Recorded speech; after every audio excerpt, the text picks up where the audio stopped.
सीमा को नाई ने पूरा टकली कर दिया, पर वह रो नहीं रही है बल्कि वह अपने हेयर शेव को लेकर खुश थी। वह छोटे बालों वाली लड़की नहीं थी, उसके लंबे बाल थे। सीमा के कुछ ऐसा हुआ जिस कारण उसने अपने सारे बाल मुंडवाड़िए। एक दिन सीमा अचानक नींद से उठ गई और वह अपने बालों को छूने लगी। फिर उसने टाइम देखा है तो 6 बजे थे, तो वह अपनी पढ़ाई के लिए बैठ गई। यह सपना इस हफ्ते में 3 से 4 बार आया, लेकिन उसे इसके पीछे का कारण पता नहीं चल पा रहा था। वह MBA की पढ़ाई कर रही थी, उसकी सेमेस्टर परीक्षा शुरू हो चुकी थी, इसलिए वह तैयारी कर रही थी। लेकिन सिर मुंडवाने का सपना उसे परेशान कर रहा था, तो उसने अपनी माँ से उसके सपने के बारे में बताया। सीमा की माँ ये सुनकर हैरान हो गई, लेकिन उन्होंने कहा कोई बात नहीं, ये 1 या 2 दिन बाद रुक जाएगा। सीमा को लगा शायद माँ सही कह रही है, पर अगले दिन सीमा को वही सपना आया। वह फिर से सुबह 6 बजे उठ गई। सीमा को लगा उसे किसी मनोचिकित्सक से जांच करवा लेनी चाहिए है।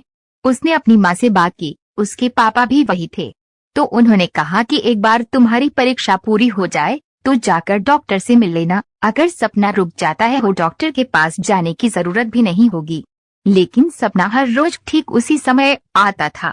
सीमा की परीक्षा खत्म हो चुकी थी, पर सपने आने बंद नहीं हुए, इसलिए उसके पापा ने सीमा को डॉक्टर के पास ले गए। सीमा ने अपना सपना के बारे में डॉक्टर को बताया। डॉक्टर ने भी सब कुछ सुना और फिर डॉक्टर ने सीमा से पूछा कि उसने आखिरी बार कब सिर मुंडवाया था। सीमा ने बताया कि उनके बचपन में लगभग 15 साल पहले मुंडन करवाया था। डॉक्टर ने पूछा कि क्या सीमा ने किसी मंदिर की कोई मन्नत मांगी है। सीमा ने कहा नहीं, लेकिन डॉक्टर फिर से वही सवाल। सीमा ने फिर वही जवाब दिया। तब डॉक्टर ने कहा कि ये कोई बड़ी समस्या नहीं है, कुछ ही दिनों ये सपने बंद हो जाएंगे। सीमा और उसके पापा घर चले गए। सीमा ने घर जाकर सारी बातें अपनी माँ को बताई। फिर उनकी माँ ने कहा, हमारे परिवार के मंदिर में एक व्रत है, मैंने भगवान से प्रार्थना की थी अगर तुम 10वीं में अच्छे अंक प्राप्त होंगे तो तुम हमारे मंदिर में अपना सिर मुड़वाओगी। तुम्हें 10वीं में अच्छे अंक प्राप्त हुए, लेकिन तुम्हारे चाचा का निधन भी उसी समय हो गए, तो मैं तुम्हारा मुंडन नहीं करा पाई और भूल भी गई। सीमा ये सुनकर चौंक गई और कहा कि अब हम क्या करें, अब इस मामले में डॉक्टर भी क्या कर सकते हैं। फिर भी सोचा एक बार और डॉक्टर से बात कर लेते हैं। अगले दिन सीमा और पापा डॉक्टर के पास गए और वह सीमा ने पूछ कि क्या मेरे मुंडन के बाद भी सपना आएंगे। डॉक्टर ने कहा कि पहले आप मुंडन करवा लो, उसके बाद भी अगर सपने आए तो दूसरी जांच करें। सीमा भी मान गई और दूसरे ही दिन सीमा और उसके मम्मी पापा मंदिर में सीमा के मुंडन के लिए रवाना हुआ। उन्होंने अपने रिश्तेदारों को भी समारोह के लिए आमंत्रित किया, क्योंकि हर साल उनके परिवार के सभी सदस्य मंदिर में पूजा करने जाते हैं और कोई अपना सिर मुंडवा था। इस बार सीमा की बारी थी। अगले दिन सुबह वे मंदिर पहुंचे। उनके परिवार के सदस्य भी दूसरे शहरों से आए थे। फिर सभी अपने स्वास्थ्य और परिवार के बारे में बात करने लगे। कुछ देर बाद सीमा की मां ने सीमा के सिर मुंडवाने के बारे में बताया। वे सब खुश थे ये जानकर।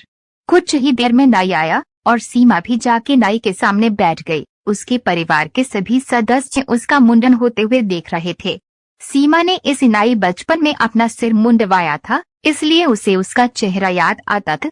नाई ने सीमा से उसके स्वास्थ्य के बारे में पूछा और उसने कहा कि वे ठीक है। फिर नाई ने बाल काटना शुरू किया और बाला के सिर से रबर बैंड हटा दो। फिर नाई ने कहा सीमा से कि उसके बाल बहुत मोटे और लंबे हैं, इसलिए तुम सच में टकली होना चाहती हो। सीमा ने हाँ कहा। अब नाई ने उसके सिर में पानी डालना शुरू किया और उसके सिर की अच्छी तरह मालिश की। उसके लंबे बाल पूरी तरह से गीले हो गए थे। फिर नाई ने उस तरह लिया और आधा ब्लेड लगा दिया और उसके सिर के बीच में से टकला करना शुरू कर दिया। सीमा बहुत शर्मा रही थी, क्योंकि उसके चारों ओर परिवार के सभी सदस्य उसके मुंडन को देख रहे थी। उसके बाल उसकी गोद में गिर रहे थे। सीमा अपने सिर के बाल के बारे में थोड़ी चिंता कर रही थी, लेकिन उसके पास कोई दूसरा चारा नहीं था और अब देर भी हो चुकी थी।